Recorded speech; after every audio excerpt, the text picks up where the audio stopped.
Quando nós nos colocamos na presença de Deus e pedimos para que Ele venha, o Senhor nunca nos desaponta. O Espírito Santo de Deus, Ele é conosco a todo momento, a todo tempo. E quanto mais nós quisermos dessa presença, mais Ele vem e sacia a nossa sede. Enquanto houver sede no nosso coração, haverá água para saciar essa sede. O Senhor tem grandes promessas para essa cidade. Você crê nisso, sim ou não? Então dá uma salva de palmas ao Espírito Santo de Deus nesse lugar. Bendito seja Deus! Aleluia! Dá um abraço na pessoa que está do seu lado, bem apertado. Fala, receba o Espírito Santo de Deus. Amém. Você pode se sentar no seu lugar.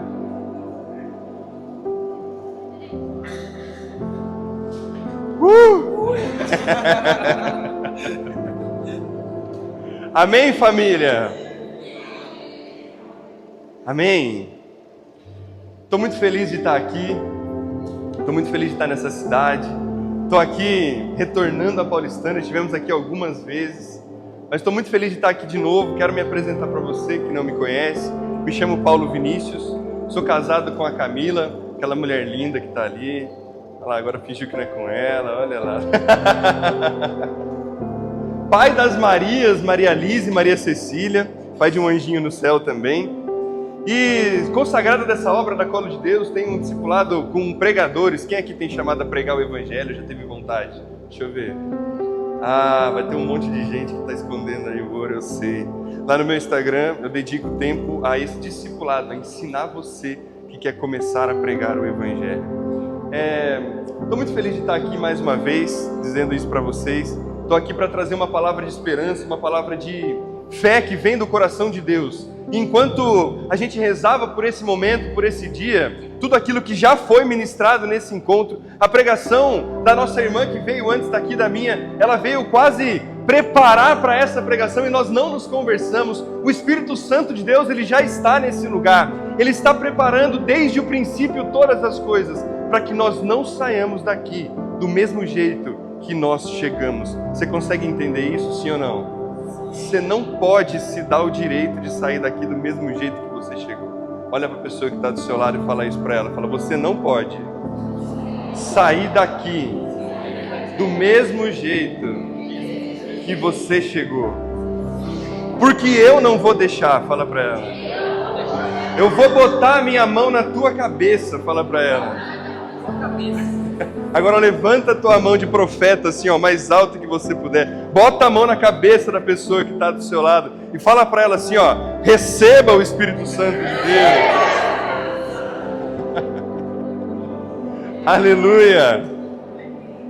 Antes de começar a pregar para você, eu queria te falar algumas coisas que vieram do coração de Deus enquanto preparava essa pregação. E o tema que me foi proposto foi como viver intensamente o amor de Deus. E eu preparava e compartilhava isso com os meus irmãos de comunidade. Falei, meu Deus, como é que eu vou falar isso para eles, né? Que viver intensamente o amor de Deus é deixar tudo para trás e começar uma vida nova com Ele. Talvez eu vou assustar o pessoal, mas eu não consigo pensar que você possa se assustar em viver uma vida nova diante daquele que nos chamou. Não tem como, porque quando nós olhamos Jesus nos olhos, quando nós sentimos o amor de Deus, o fogo do Espírito Santo de Deus, eu duvido que você vai sair daqui a mesma pessoa. Eu duvido que a tua vida, ela não vai mudar a partir do dia de hoje. E é por isso que amar intensamente para nós nos dias de hoje parece algo impossível, parece algo que a gente não consegue tocar. Porque como pode alguém amar intensamente? É uma palavra muito forte. Quando nós falamos que nós amamos alguém, é algo muito sério, sim ou não? Eu lembro quando a gente começou a namorar, eu e a Camila, e Deus já uniu as nossas vidas desde o começo. Quando a gente se olhou pela primeira vez, a gente já sabia que ia ser para a vida inteira, mas ninguém queria falar, né? Eu não vou falar que eu amo, né? Vou dar esse mole. Não, né, cara? E aí ela também falava, e um dia a gente falou junto. Porque é algo muito sério você falar que ama alguém. Mas conforme a gente vai entendendo os propósitos de Deus, nós começamos a perceber que o amor é algo muito maior do que um sentimento. Para falar para você o que é amar intensamente a Deus, como amar a Deus intensamente, eu preciso que você entenda o que é amar. O amar é a manifestação de afeto entre duas pessoas, sim ou não? Quando duas pessoas, elas se gostam muito e aquilo passa a alimentar um sentimento maior, isso é amor, sim ou não? É amor. Só que o amor não é só isso. O amor também é aquele momento de decisão onde o sentimento vai embora. Como a nossa irmã dizia, as promessas que nós fazemos neste altar nos fazem nos aproximar uns dos outros, independente de qualquer situação. Nós nos aproximamos no amor, nós nos aproximamos na saúde e na doença, na alegria e na tristeza. Logo, nós começamos a entender que o amor, ele não é só um sentimento, ele é uma decisão. Fala isso comigo, decisão. A decisão de amar, ela nos coloca em uma situação, em uma posição diferente. Porque nem sempre amar vai ser a situação mais fácil. Não vai ser o natural, mas o amor, ele exige de nós algo muito profundo. Uma renúncia de si. O amor exige de nós algo que talvez a gente não consiga nem compreender. Você não sabe por que você está lá. Sobretudo, o amor é a decisão de permanecer. O amor é a decisão de não ir embora até as últimas consequências. Mas para falar para você como amar intensamente a Deus, você precisa entender quem é Deus. Quem aqui conhece a Deus? Deixa eu ver, levanta a mão bem alto. Eita, agora deu até uma dúvida, né? Será que eu conheço a Deus? Vixe, eu não sei, hein?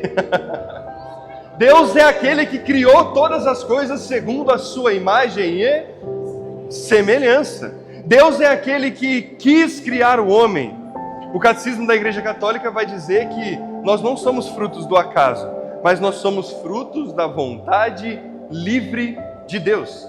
Deus quis criar o homem à sua imagem e semelhança. Se nós formos pegar lá em Gênesis capítulo 2, vai dizer que Deus, ele esculpe o homem, ele modela o homem do barro, retira o homem e coloca em um jardim chamado Éden. Deus nos cria a sua imagem e semelhança do barro, mas não é para nós permanecermos barro. Ele sopra a vida, para que tendo vida nós nos pareçamos com Ele. Em outro momento a palavra de Deus vai dizer que quem não ama o seu irmão que vê, é impossível de amar a Deus que não vê. Então Deus é esse Criador que nos criou não para distância, mas nos criou para proximidade. Ou a gente acha que Deus criou a humanidade para nos abandonar aqui nessa terra? Não, né? Sim ou não? Não, né? Acho que não. Deus não nos abandonou. Tanto é verdade que não nos abandonou que São João vai dizer que Deus amou o mundo de tal forma que enviou o seu Filho único para que todo aquele que nele crê não pereça, mas tenha vida eterna. Quando o povo começou a se esquecer do quanto Deus amava a humanidade, Deus envia o seu Filho único para que eu e você possamos crer mais uma vez.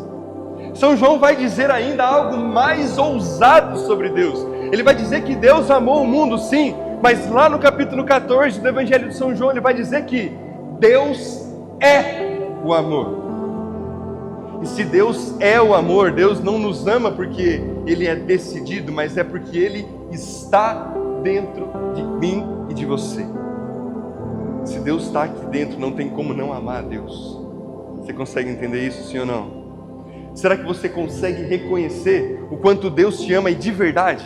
Você fecha os teus olhos assim, ó, e você pensa, meu Deus, como você me ama, cara. Porque olhando para Deus que habita dentro de mim, antes de enxergar a Deus, eu enxergo a mim, as minhas dificuldades, as minhas imperfeições. Mas Ele continua lá. Ele não nos abandonou. Ele não nos abandonou. Olha para a pessoa que está do seu lado, no fundo do olho dela, e fala, Deus não te abandonou. Então, se Deus não nos abandonou, Isso quer dizer que Deus, Ele espera de nós um relacionamento, sim ou não? Ele espera que nós tenhamos com Ele algo a mais do que somente conhecer. Porque conhecer é aquela pessoa que a gente olha e diz, eu conheço aquele lá que está passando. Mas conhecer a Deus é reconhecer o quanto Ele te ama, sem você merecer. E sem eu merecer. Sem nenhum de nós merecermos. Mas não é sobre merecimento, é sobre a decisão. E essa decisão tem que partir agora de nós. Porque Deus nos fez livres para a liberdade, Deus nos criou. Só que nós somos tão livres que nós podemos amar Ele do tanto que nós quisermos, cara. Eu acho que essa é a maior verdade sobre a liberdade que Deus dá ao homem. Quando Deus nos faz livre, Ele nos faz para amar e adorar a Deus, a Ele mesmo, em qualquer situação. E quando nós amamos a Deus de verdade, é algo que não cabe no nosso coração. Esse relacionamento que nós nutrimos com Deus nos faz sair de quem nós somos para nos colocar em uma posição que Ele deseja que nós estejamos, sim ou não? Ou nós acreditamos nisso, ou a gente está aqui à toa, num domingo, podia estar fazendo um montão de outra coisa, cara. Ou então a gente tem entregado a nossa vida à toa. Ou nós acreditamos que o relacionamento que nós nutrimos com Deus nos direciona em favor do outro, ou a nossa vida está sendo gasta por nada. Eu não rezo por Buda, não. Eu conheço o Deus que me ama.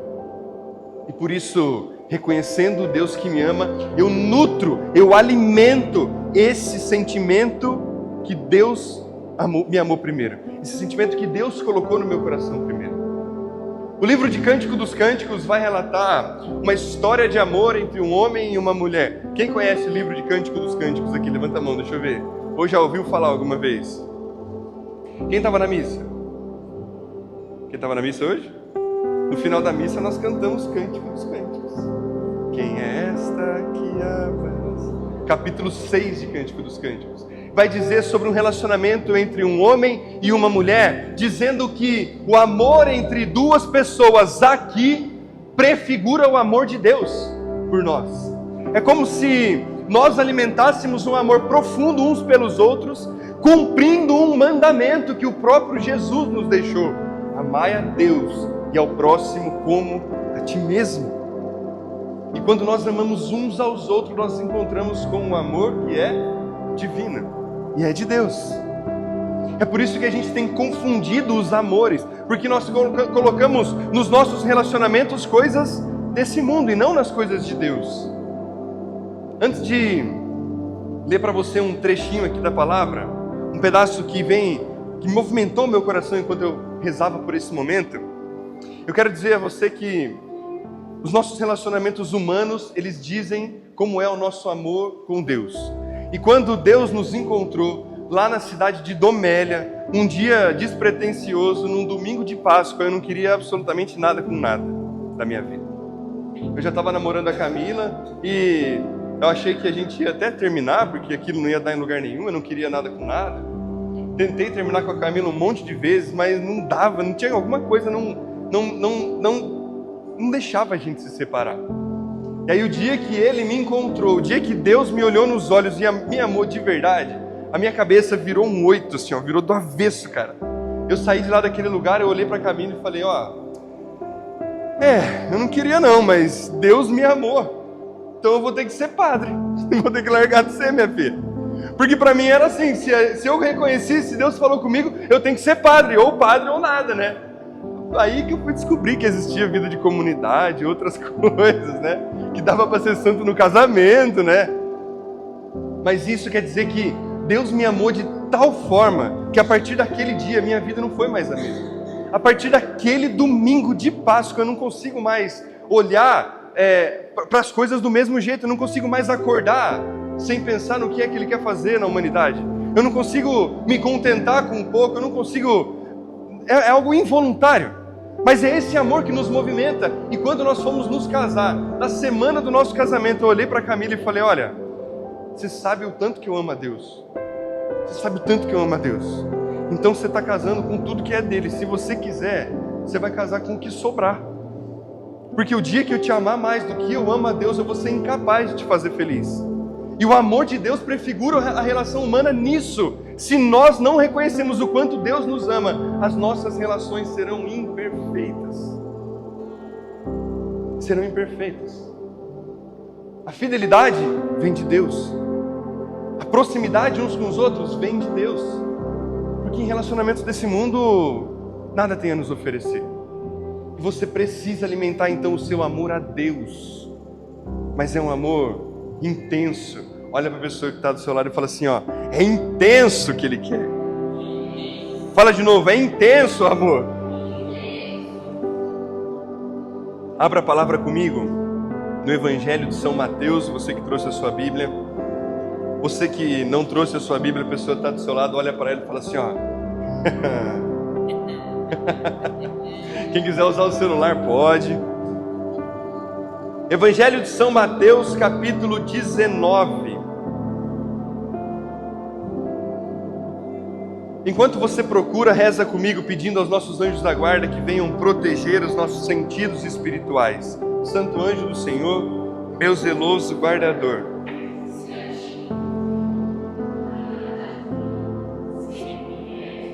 Me guarde, me governe, me guie. Mateus capítulo 19, versículo 16 e seguintes, vai nos dizer o seguinte. Então aproximou-se alguém e lhe disse, Mestre, que obras boas eu devo fazer para alcançar a vida eterna? E Jesus respondeu, por que me perguntas sobre o que é bom? Um só é bom. Se queres entrar na vida eterna, guarda os mandamentos. E o jovem perguntou, quais? Jesus lhe disse, não matarás, não cometerás adultério, não roubarás, não perjurarás, honra teu pai e a tua mãe, ama o teu próximo como a ti mesmo. E o jovem lhe disse, eu cumpro tudo isso, e o que me resta então fazer? E Jesus respondeu, se queres ser perfeito, vai, vende todos os teus bens, dá aos pobres, e terá um tesouro no céu. Depois me segue. Ao ouvir isso, o jovem partiu muito triste, porque ele era muito rico. Palavras da salvação. Você está entendendo que dá para amar a Deus? Dá. Como é que ama a Deus? Jesus falou, é só seguir os mandamentos, está tudo bem. Se você seguir os mandamentos, já está tudo certo, você já está amando a Deus.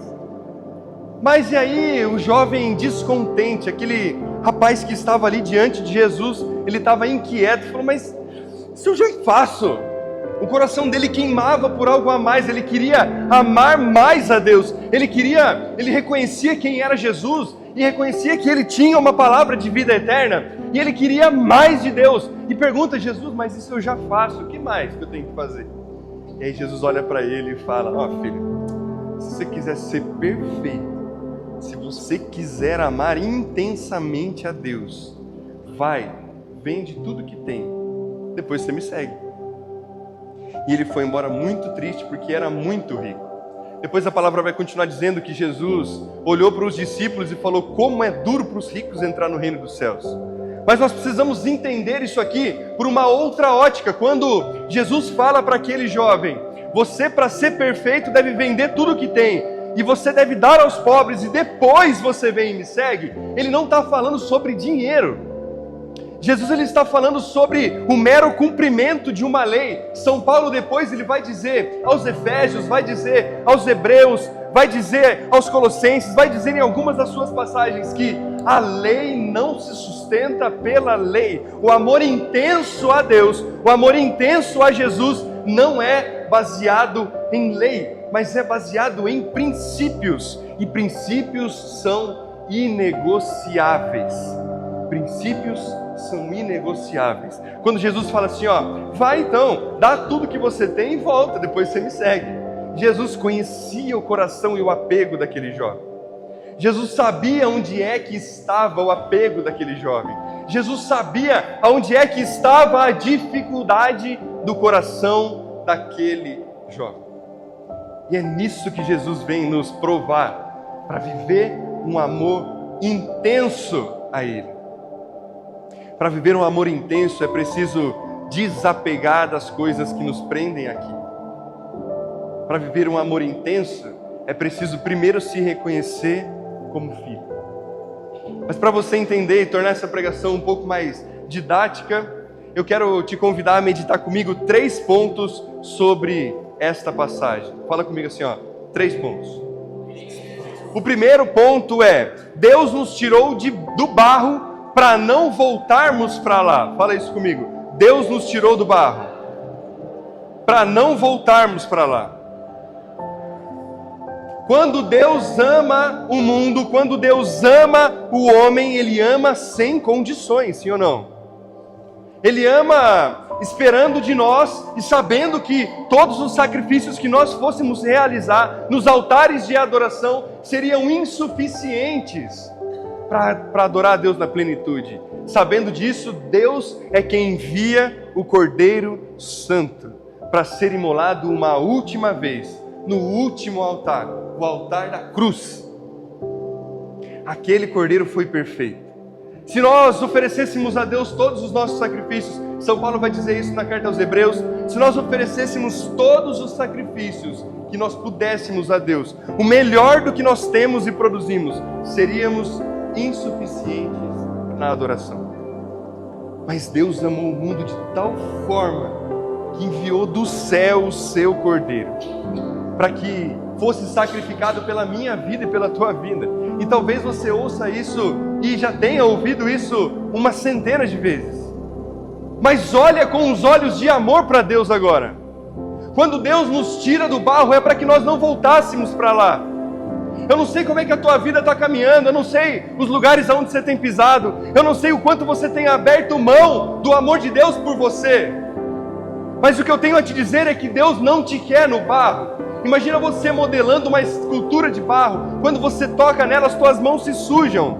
Ao contrário é quando Deus toca o barro. Quando Deus toca o barro para esculpir o homem, a impressão digital de Deus modela o homem. Naquele barro tem os dedos de Deus, o formato das mãos de Deus naquele lugar.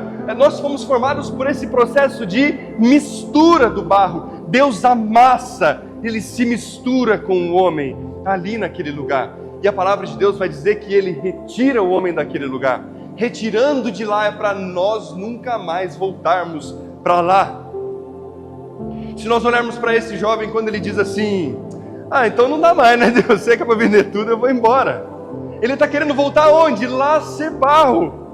Porque o barro vai ficar aqui. O dia que a nossa vida terminar nesse lugar, nós vamos para um lugar onde Ele preparou para nós.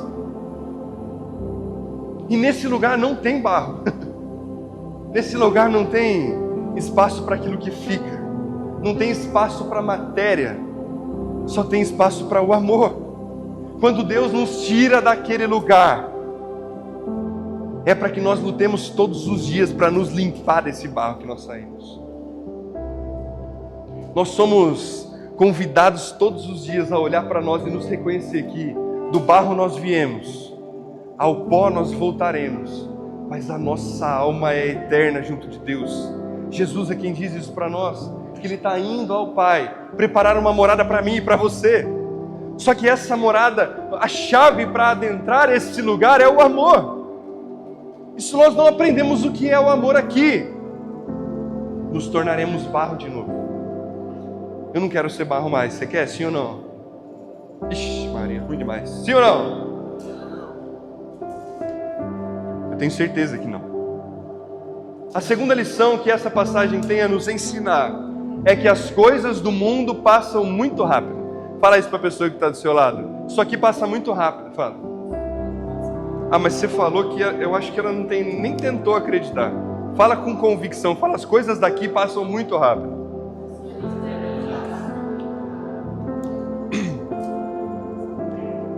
Você consegue entender que o apego daquele jovem não era no dinheiro? É meio doido, né? Porque a palavra fala assim, ele foi embora muito triste, porque era muito rico. Então, mas o apego dele não era no dinheiro. Mas se ele era rico, o apego era no dinheiro, lógico. Mas o dinheiro é de quem? O dinheiro é desse mundo. nas coisas que o dinheiro pode comprar estava o apego daquele jovem. E quanto tempo nós temos de vida, eu e você? Nós vamos passar 70, 80, 90 anos aqui? Não sei. Mas o nosso apego, os nossos olhos não podem estar naquilo que o mundo produz. Se a nossa alma é eterna, os nossos olhos têm que continuar olhando para o eterno, mirando o céu. Mas nós insistimos nas coisas desse mundo, em construir para nós ídolos, está entendendo? Quando alguém olha para você e fala assim, mas você é católico, você é um idólatra. Muita gente fala isso, né? Quem já ouviu isso? Deixa eu ver. Vixe, bastante gente, né? Você é católico, você é um idólatra. Porque você tem as imagens lá na sua igreja.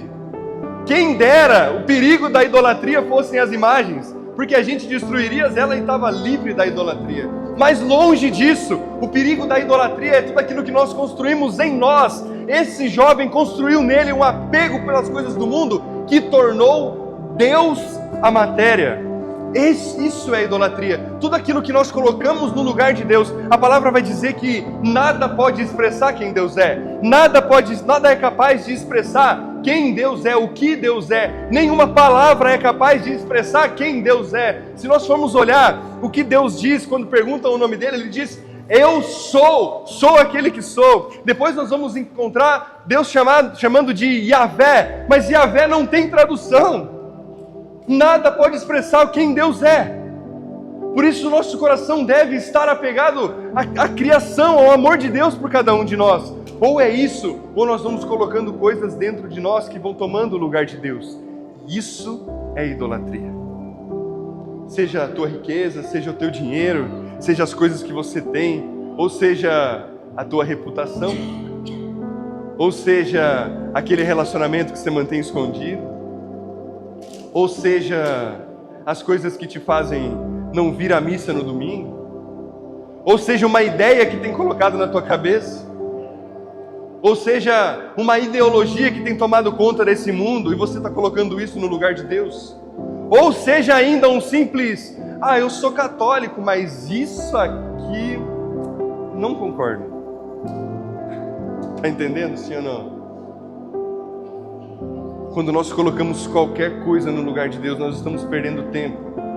E quanto tempo nós temos? Eu não combinei com ela. E ela deu um testemunho maravilhoso de quanto tempo nós temos ainda para amar a Deus. De quanto tempo nós temos ainda para olhar Ele nos olhos e reconhecer que Ele nos quer perto. Nós podemos sair daqui e a vida acabar. Agora, depois de ser pai, eu penso nisso todos os dias. Eu penso, meu Deus do céu. Se eu amo essas crianças como eu amo, entendo que eu tenho que amar ela como o Senhor me ama, e se eu for, Deus? E se eu for? E eu imagino que essa angústia também era a angústia dos discípulos, que caminhavam com Jesus, mas falavam assim, ele é um homem, né? Porque a palavra de Deus vai dizer que ele se fez igual a nós em tudo, exceto no pecado. E eu imagino que os discípulos olhavam e falavam assim, um dia ele vai embora, né? Ele vai morrer uma hora. E quando ele morrer, como é que a gente vai fazer? E de repente Jesus é crucificado. Em menos de 3 anos de relacionamento com os discípulos, ele é crucificado e morto. E a palavra vai dizer que muitos perderam o chão. Uns quiseram voltar para Emaús, para uma cidadezinha. Outros quiseram voltar para o mar pescar. Outros já não sei nem onde estavam mais. Até que um dia, reunidos num cenáculo, o Espírito Santo vem e afirma de novo que Deus está conosco.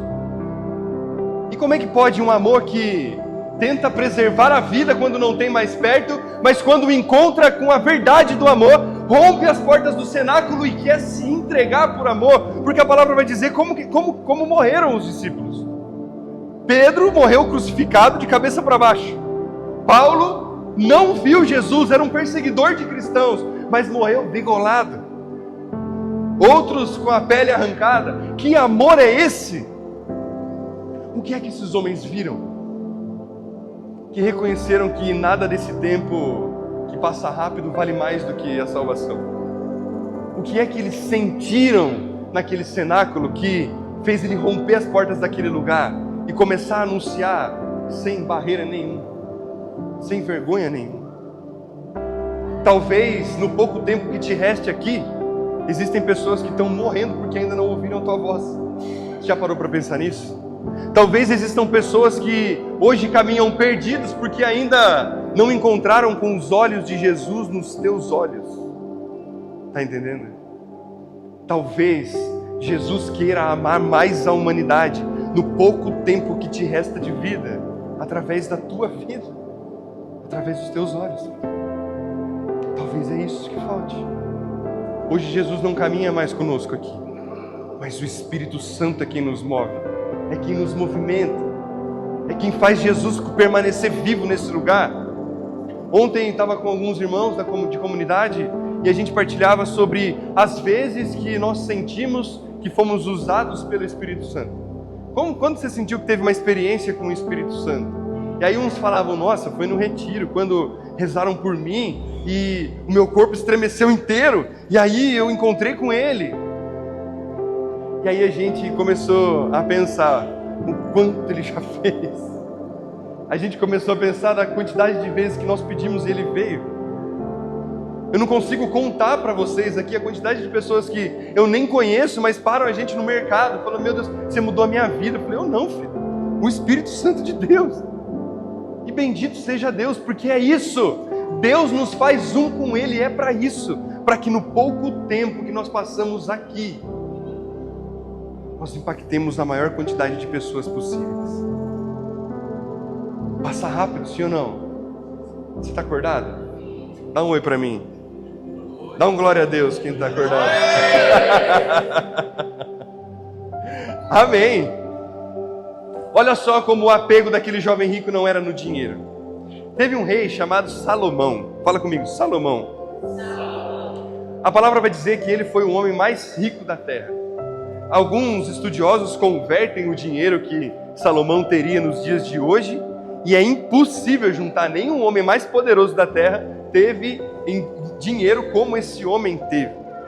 Mas ele tinha uma intimidade com Deus. Então como é que pode? O apego daquele jovem está no dinheiro e Deus fez Salomão o cara mais rico da terra, mais próspero da terra. Mas um dia Deus pergunta para Salomão, pode me pedir o que você quiser e eu te dou. Salomão olha para ele e fala assim, eu quero sabedoria. Eu quero pensar como você pensa. Eu quero agir como você age. Está entendendo? Dinheiro não tem nada a ver. Mas quando nós nos unimos a Deus, tudo aquilo que é necessário para a expansão do reino na tua vida, Ele vai fazer. Então quando nós pensamos assim, eu tenho que desapegar de tudo para ser de Deus, eu tenho que ir lá vender tudo que tenho a dar aos pobres. Tem um testemunho que eu vi uma vez, de um pregador, ele estava pregando, e ele estava dizendo as maravilhas que Deus fez na vida dele, porque depois que ele encontrou com Deus, ele construiu uma igreja enorme, ele comprou carros importados, ele teve tudo nessa terra, como ele foi próspero. Aí uma senhorinha se levanta lá no fundo da igreja e fala assim, e o senhor teria coragem de fazer tudo de novo? Nossa, será que a gente teria coragem de começar do zero hoje? Será que a gente teria coragem de abrir mão de tudo aquilo que a gente já construiu? Sabe aqueles vícios e manias que a gente carrega, que vieram dos nossos pais, dos nossos avós? Será que a gente tem coragem de começar tudo do zero? Para falar, Deus, me bota no barro de novo e modela outra vez, quero começar do zero. Será que a gente tem essa coragem? E pedir a Ele só sabedoria, assim como Salomão fez, sendo sábios nesse mundo, agindo com o coração de Deus. Eu duvido de faltar algo. O nome disso é providência divina. Fala comigo, providência. O terceiro ponto que essa passagem tem a nos ensinar é que esse amor, que é intenso, é um amor de abandono. Olha para a pessoa que está do seu lado e fala assim, é preciso se abandonar. Fala com um pouco mais de força. Se abandona em Deus. Fala. O que é o abandono na graça de Deus? Uma vez eu estava rezando, e aí me vinha muito essa visão assim, vou falar até quando? Na missa de consagração, depois de 5 anos de caminho vocacional, penando, encontrando com um monte de coisa que a gente não quer encontrar sobre nós, deixando um monte de coisa para trás, na missa de consagração, onde esse cordão é colocado sobre o nosso pescoço. Naquela missa, Deus me fala assim, ó, bonito, né, filho? Então agora é tudo que eu quero. Eu falei, mas Jesus, já faz 10 anos. Mais o que você quer, cara? Como assim mais? E ali na missa de consagração eu fechei os olhos e me vinha uma imagem de um rio muito forte passando assim, ó. Muito forte, muito forte. E aí uma pessoa ia e pulava abraçando as pernas assim. E o rio levava ela para onde queria. Assim. Para onde quisesse, o rio levava. Isso é o abandono. Eu não sei para onde vai, eu não sei que jeito vai, mas eu só me abandono. O rio é o rio que flui do Espírito, porque a palavra vai dizer que o Espírito de Deus, ele sopra onde quer, não se sabe de onde vem nem para onde vai. Mas a nós não cabe entender para onde vai, mas sim nos cabe nos abandonar, abraçar a perna e pular nesse rio, você está entendendo? Às vezes você vai bater numa beira de rio ali, às vezes você vai enroscar o pé num galho que está rodando junto com você, mas é o abandono, porque o rio não nos deixa morrer de sede nunca. Não tem caminho para quem quer amar intensamente a Deus que não o abandono em Deus. O abandono de verdade mesmo. É aquele abandono que diz que nós não temos nem que ter plano B, sabe? Quantas pessoas a gente encontra pelo caminho chorando? Essa semana mesmo eu conversava com um rapaz e ele me dizia assim, cara, meus negócios estão indo horríveis, cara. Eu costumava pagar as contas de casa com o dinheiro que eu tinha do negocinho lá que eu construí lá para vender lanches e tal, e não vendeu nada esse mês, nada. E eu não sei o que eu vou fazer, eu estou desesperado. Aí eu perguntei para ele, e se der errado, o que você vai fazer? Ele, sei lá, eu vou fechar esse negócio aqui, vou fazer outra coisa. Estou pensando em vender isso, em vender aquilo, em fazer outra coisa, em vender outra coisa na praia. Eu não sei, eu vou fazer alguma coisa, eu quero começar. Eu falei, calma, filho, calma. Você já parou para pensar que o abandono não é sobre fazer e que a providência não é sobre você se esforçar, é sobre você estar para trabalhar no que precisar. Mas a providência de Deus, ela não está condicionada às nossas coisas. Quando nós nos abandonamos em Deus, nós queimamos o plano B. Tem uma história de um colonizador que ancorou aqui na América, foi lá para o México. Eu não sei nem de onde veio essa história, mas eu ouvi essa história e faz todo sentido para mim. Ele foi lá para o México colonizar aquela terra. E quando ele chegou e ele encontrou com terra firme, ele desceu das caravelas, desceu dos navios, falou para os empregados que estavam com ele lá, falou, olha, taca fogo nesses navios. Pô, mas como assim? Eu vou queimar?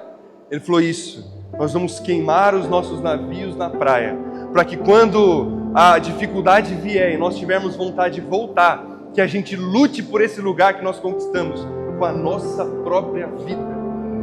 Nossa, você está entendendo que quando nós encontramos com o amor, nós temos que queimar os nossos barcos na praia, para que quando as dificuldades vierem, nós não tenhamos vontade de voltar. Porque a primeira coisa que a gente faz quando a dificuldade vem é, mas o meu barquinho está lá ainda, né? Você quer começar a remar com os teus braços de novo. Aí a onda vem e te leva de novo para aquela praia que você queria sair de lá. Então, para que deixar voltar, fazer com que esse abandono falso nos jogue de novo no lugar onde a gente não deveria ter saído? Como queimar os nossos barcos na praia? Para que nem a dificuldade faça os nossos olhos voltarem para trás. Para que nem a dificuldade, a maior das dificuldades, à beira da morte, nos faça ter vontade de voltar. Para que quando vier o desespero da tua alma e você chorar em casa sozinho, você não tenha vontade de voltar para aquele lugar de onde você saiu. Porque tudo vale a pena com Deus. Não era isso que a nossa irmã pregava aqui? Vale a vida. E se vale a vida, não dá para ter plano B. Nós precisamos queimar os nossos planos B. Sobretudo neste tempo. Eu já estou terminando a minha pregação. Sobretudo nesse tempo, existe uma necessidade profunda de nos convertermos de novo. Mas nós estamos dentro da igreja, cara. Como é que pode eu ter que me converter? Se nós estamos convertidos já, ué.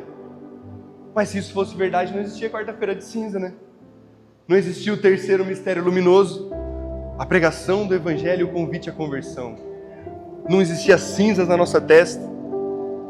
Convertei-vos e credes no Evangelho. Porque a conversão é algo que nós precisamos fazer diariamente. Sobretudo para nós que já fomos convertidos. Sobretudo para nós que já somos encontrados por Deus. Existe essa necessidade desse tempo, de olharmos para as necessidades de Deus e falar: eis-me aqui, Deus. Me leva a esse lugar. Me leva a esse lugar onde o fogo não se apaga. Porque os pés que pisaram o Santo dos Santos em outro lugar não querem estar. Quem olhou Jesus nos olhos, volta para levar mais gente.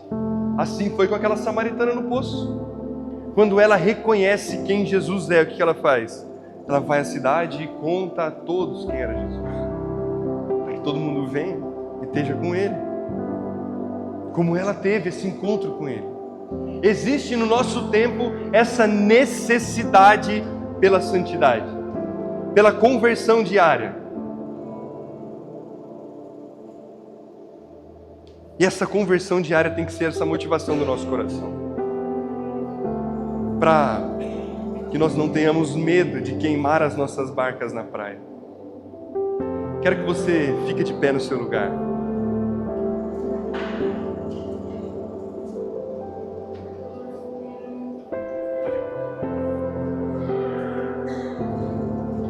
Feche os teus olhos por um minuto.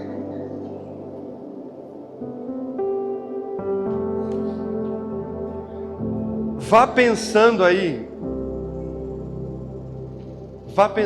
em todas as barcas que estão lá na praia. Vá pensando nas coisas que o Senhor permitiu você tocar, que talvez não estão indo muito bem. Seja o teu trabalho, seja